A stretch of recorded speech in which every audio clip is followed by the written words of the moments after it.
Welcome to our channel. Today we how to configure Volkswagen We Charge integration for public charging guidance, detailed guide step by step clearly. To begin configuring Volkswagen We Charge integration for public charging guidance, ensure your vehicle is powered on. Open the infotainment system on your Volkswagen. Navigate to the menu by tapping the appropriate icon on your display. Locate and select the settings option from the menu. Within Settings, find the vehicle category and select it. Scroll down to the Connected Services section. Choose the We Charge option to access integration settings. You may need to log into your Volkswagen ID account. If prompted, enter your login credentials and confirm. Once logged in, return to the We Charge settings.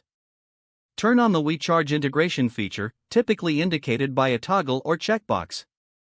Next, set your preferred charging preferences for public stations.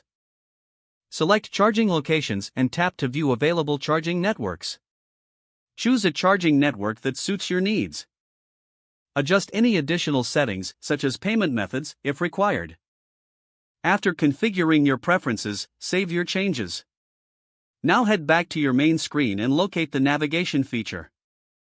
Enter your destination and allow the system to calculate your route. Ensure that the option for including charging stops is enabled.